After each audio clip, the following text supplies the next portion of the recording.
हमें लगता है नहीं मैं 6 घंटे आईपीएल देख रहा हूँ, बाकी टाइम तो मैं पढ़ रहा हूँ। नहीं, इतना कोई तुम आइंस्टीन और न्यूटन का दिमाग लेके नहीं पैदा हुए हो कि न्यूटन साहब ने सेब गिरा था और नियम बना दिया। आज इंसान इस हद तक गिर गया, तुम भी कुछ नियम बना दोगे। तुम खुद गिर रहे हो, हर दिन अपनी नजरों में गिर रहे हो। हर दिन तुम ये सोचते हो कि अगले दिन से तुम अब अच्छा करोगे, अब तुम अच्छा करोगे, लेकिन नहीं, हर दिन फिर वही कहानी है। हर दिन तुम आईपीएल देखोगे, हर दिन तुम सट्टेबाजी में पैसा लगाओगे और अपने जीवन को लगातार खत्म कर रहे हो। एक दिन क्या होगा, एक दिन सब लोग छोड़ देंगे तुम्हें। लोग तुम्हारी नाकामियों पे हंसेंगे, बुआ अलग से ताने देगी, फूफा अलग से ताने देंगे। जो लड़की तुम्हें अपने जीवन में सब कुछ समझती थी वो भी छोड़ के चली जाएगी। फिर तुम्हारे पास एक और वजह हो जाएगी कुछ ना करने की कि तुम गम में हो, तुम्हें कोई छोड़कर गया है, तुम्हें धोखा मिला है। लेकिन इन सबसे क्या होगा, तुम सिर्फ अपना काट रहे हो। एक वक्त ऐसा आएगा जब तुम किसी लायक नहीं रहोगे। तुम लोगों को मेल करोगे कि कोई तुम्हें प्राइवेट नौकरी दे दे 8,000 रुपए की, वो भी नहीं मिलेगी। कोई भी नहीं देता, बहुत मतलबी दुनिया है। यहाँ सबको अपना बनाने की पड़ी है, कोई किसी को तुम्हारे बनाने की फिक्र नहीं है, सिर्फ सिवाय तुम्हारे माँ बाप को छोड़ करके कि वो ये सोचते हैं कि तुम किसी लायक बन जाओ। लेकिन तुम उनसे तो छोड़ो, बहुत से लोग या बहुत से महात्मा आज ये कह रहे हैं कि अपने माँ बाप से धोखा मत करो, लेकिन माँ बाप तो सेकेंडरी है, तुम अपने आप से ही धोखा। ये नहीं पता कि आज तुम्हारी मौत में परफॉर्मेंस ये है और तुम इससे कैसे आगे बढ़ोगे। मैं इन सब चीजों पे एक ही बात कहना चाहता हूँ, अगर तुम जीवन में मूव ऑन करना चाहते हो, किसी भी चीज से, रिलेशनशिप से, किसी भी चीज को छोड़ना, तो एक नई अच्छी चीज की शुरुआत करनी पड़ेगी। अगर सुबह जगते ही तुम्हारा 1 घंटा मोबाइल में जाता है कि तुम रील्स देखते हो, तो तुम्हें सुबह जग के आधा घंटे उस काम में योगा को देना पड़ेगा, एक्सरसाइज को देना पड़ेगा। अगर तुम्हें किसी लड़की ने धोखा दिया और तुम चाहते हो कि इससे उभर जाओ, तो इसका एक ही तरीका है, तुम्हें सरकारी नौकरी लेनी पड़ेगी। बिना सरकारी नौकरी के तुम नहीं उभर सकते, कुछ नया करना पड़ता है मूव ऑन करने के लिए। जो लोग सरकारी नौकरी ले चुके हैं, हमारे साथ जुड़े हुए हैं और उनके जीवन में ऐसा हो गया और वो अब मूव ऑन करना चाहते हैं, उन्हें फिर कुछ और करना पड़ेगा। या तो एक और बड़ी सरकारी नौकरी लेनी पड़ेगी, या उन्हें स्टॉक मार्केट सीख के पैसे से पैसा बनाना सीखना होगा। अपने माइंड को डाइवर्ट करने के लिए एक नया काम करना पड़ता है जब भी हम मूव ऑन करना चाहते हैं। अगर हम मोबाइल छोड़ना चाहते हैं, तो मोबाइल की जगह हमें कोई एक नया काम पकड़ना पड़ेगा, चाहे वो योगा हो सकता है, मेडिटेशन हो सकता है, एक्सरसाइज हो सकती है, कुछ ना कुछ हमें करना पड़ेगा, तभी हम छोड़ सकते हैं।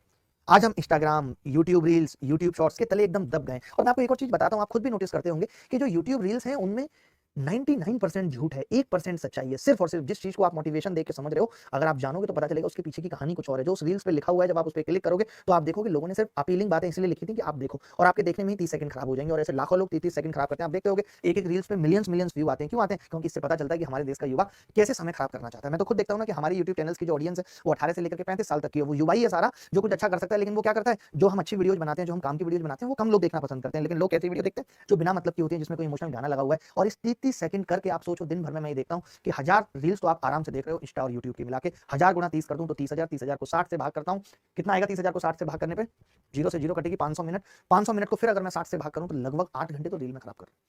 लगता है कि इन बातों से सिलेक्शन हो जाएगा? आप मुझे बताओ, आपको लगता है सच में? मैं खुद भी जब पढ़ता था, मैं आज सोचता हूं कि हम जब पढ़ते थे तो हमारे पास काम करने के लिए क्या था? एक छोटा सा मोबाइल नोकिया 5130 था, उसमें ठीक है मैसेज आ गए लोगों के, देख लिए, 2-4 मैसेज आ गए, hello, hi, miss you, love you, बस ये सब फूल लगा के भेज दिया। लेकिन आज मैसेज आने के कितने साधन हैं? आपको टेक्स्ट मैसेज आ सकता है, आपको टेलीग्राम पे मैसेज आ सकता है। आज आप कितने सोशल मीडिया साइट्स हैंडल कर रहे हो? आप अपने नाम के आगे नीचे क्यों नहीं लिख देते social media site handler, reels expert, short expert? ये क्यों नहीं लिख देते? अगर आपको लगता है कि आप ये चीजें ज्यादा बेहतर कर सकते हो। आप में से बहुत सारे लोग सिर्फ यही कहते हैं, अरे मैं तो ज्ञान के लिए देख रहा हूं। लेकिन हम क्या करेंगे ऐसे ज्ञान का? क्या कोई इस ज्ञान के लिए मुझे पे कर देगा? आप मुझे बताइए, जो ज्ञान आप रील्स, इंस्टा या शॉर्ट से ले रहे हो, क्या कोई आपको इसके लिए पे कर देगा? कोई पैसा दे देगा ये ज्ञान देने के लिए? मैंने थोड़े दिन पहले भी बात की थी कि ज्यादा ज्ञान बहुत बेचैन करता है, अनकंफर्टेबल कर देता है। उतने ज्ञान की जीवन में जरूरत नहीं है जिसकी तलाश में आप हो। आपको सिर्फ इतना ही करना है। और जब तक आज आप देखो कि लगातार 2-2, 3-3 साल पढ़ने के बाद भी सिलेक्शन नहीं मिल रहा, तो क्या वजह हो सकती है? यही वजह है कि जितना मुझे पढ़ने पे समय लगाना चाहिए था, मैं बाकी और चीजों पे ज्यादा लगा रहा हूं। मुझे आज भी याद है कि जब हम सेलेक्ट हुए थे, हमने एक बार एसएससी की तैयारी की थी 5 बार सेलेक्ट होने की, लेकिन उस टाइम हमारे पास कुछ और नहीं था। हम खुद की चाय भी बना लेते थे, खुद का खाना भी बना लेते थे, उसके बाद भी वक्त बच जाता था उससे बात करने के लिए आधा घंटा रोज का, कि हम डिस्कस कर लेते थे चीजें कि तुमने कितनी वोकैब याद की, मैंने कितनी वोकैब याद की। लेकिन आज लोगों के पास वक्त की फिर भी कमी है। इतने सब साधन आ गए। उस टाइम एक किताब आती थी, सिर्फ एक पब्लिकेशन की, आज इतनी सारी किताबें, इतना सारा मटेरियल है। आप में से कितने लोग मुझे ये दिल पे हाथ रख के कह सकते हैं कि आप 2 महीने पेपर के बचे हैं, 6-7 महीने तैयारी करते हुए हो गए? क्या उस हिसाब से आपने 70% सिलेबस खत्म कर लिया है? क्या आज आप एक मॉक दे रहे हैं तो आप 120, 30, 40 नंबर बना पा रहे हैं? नहीं तो फिर क्यों तैयारी कर रहे हैं? छोड़ दीजिए ना, क्यों समय खराब कर रहे हैं? कुछ और करिए ना, ठेला खोल लीजिए सब्जी का, दूध क्यों नहीं बेच लेते? अमूल का, परचूनी की दुकान क्यों नहीं खोल लेते? मेडिकल स्टोर बेच के इधर उधर की उल्टी सीधी चीजें क्यों नहीं बेच के पैसा बनाते? कुछ तो करिए। पढ़ना आपने है नहीं है, पढ़ना आप चाहते नहीं, अनाप शनाप कमेंट करते हैं, मॉक में आपके नंबर नहीं आ रहे, तो तैयारी कर क्यों रहे? छोड़ दो ना भाई, क्यों मां बाप का पैसा खराब कर रहे हो? जरूरत ही नहीं है ना। आईपीएल देख के सीखो ना खेलना। आज से 4 साल बाद तुम भी सोनू बन जाओ ना, और मारो तुम भी छक्के पे छक्का। घर वालों को भी लगेगा कि अच्छा, आज तो वो भी ये सोचते हैं कि ये आ गया, अच्छा, इससे अच्छा छक्का है। कब पढ़ना शुरू करोगे? क्या आंखों में बिल्कुल भी शर्म नहीं बची है? मैं कमेंट देखता हूं तो बता रहा हूं, तमाम लोग अनाप शनाप कमेंट कर रहे हैं, सिर्फ अपने चैनल पे ही नहीं, दूसरों के चैनल पे जाके। तुमने ठेका लिया, तुम कमेंट के ठेकेदार हो क्या भाई? तुम्हें ठेका दिया क्या किसी ने कमेंट करने का कि मैं अनाप शनाप कमेंट करूंगा? हाय नेहा कैसी हो, हाय पारुल कैसी हो, इंस्टाग्राम पे फ्रेंड रिक्वेस्ट भेजूंगा, फॉलो बैक आया कि नहीं है, सुबह शाम ये चेक करूंगा। कब तक अपनी जिंदगी को इसी चीज में फंसा के रखोगे? अगर तुम्हें सिर्फ यही करना है तो यही कर लो, लेकिन आज ये डिसाइड कर लो कि करना क्या है।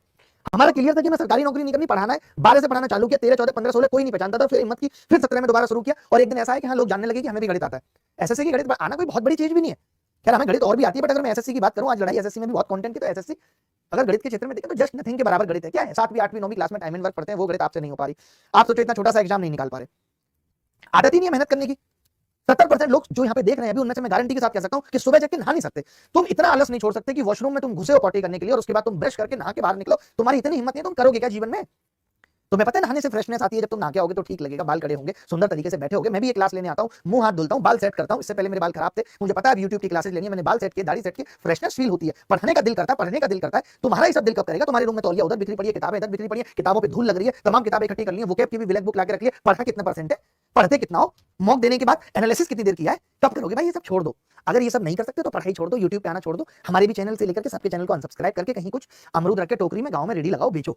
इसी में भलाई है, लोग आएंगे अमरूद खरीदेंगे और फिर पूछेंगे कि अमरूद में कीड़ा निकल के जा रहा है। कुछ कंजूस भी आएंगे जो कीड़ा पकड़ के खा भी लेंगे कि तू कहां जा रहा है, तेरे भी तो पैसे दिए। और फिर लोग क्वेश्चन भी करेंगे कि अरे हमारे अमरूद में कीड़ा निकला, भाई साहब कैसे अमरूद बेच रहे हो? तो कह देना भाई किस्मत किस्मत की बात है, कल तो हीरो होंडा निकली थी एक की तो अमरूद में।